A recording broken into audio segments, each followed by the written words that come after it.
যাদের 10,000 টাকা পর্যন্ত লোন আছে ব্যাংকে কৃষি ঋণ, তাদের সুদ সব মাফ করে দাও। ঠিক আছে? খুশি হয়েছেন? খুশি হয়েছেন নাকি? জোরে করে হবেনি?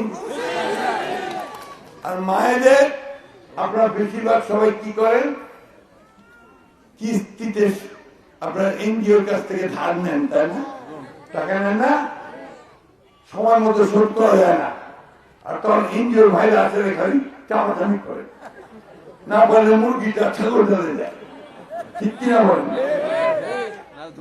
আমাদের তারেক সাহেব বলছে আমি মায়েদেরকে আর এই কষ্ট করতে দিব না, ওই এনজিওর যত সুদের টাকা আছে ওটা আমি নিয়ে নিব, আমি পে করবো, আমার মাদেরকে ফ্রি করে দেবো।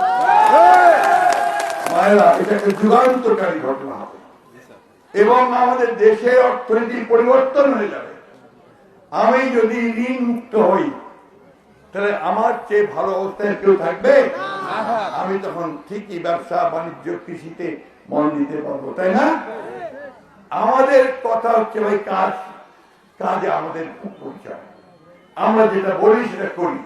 বেগম জিয়া যখন আমরা 2001 সালে আপনারা আমাকে ভোট দিয়ে এমপি করছিলাম, আমি মন্ত্রী ছিলাম, কৃষি প্রতিমন্ত্রী ছিলাম, মনে আছে? তখন আমরা কৃষকদের 5,000 টাকা পর্যন্ত সুদ সহ মাফ করে দিতাম।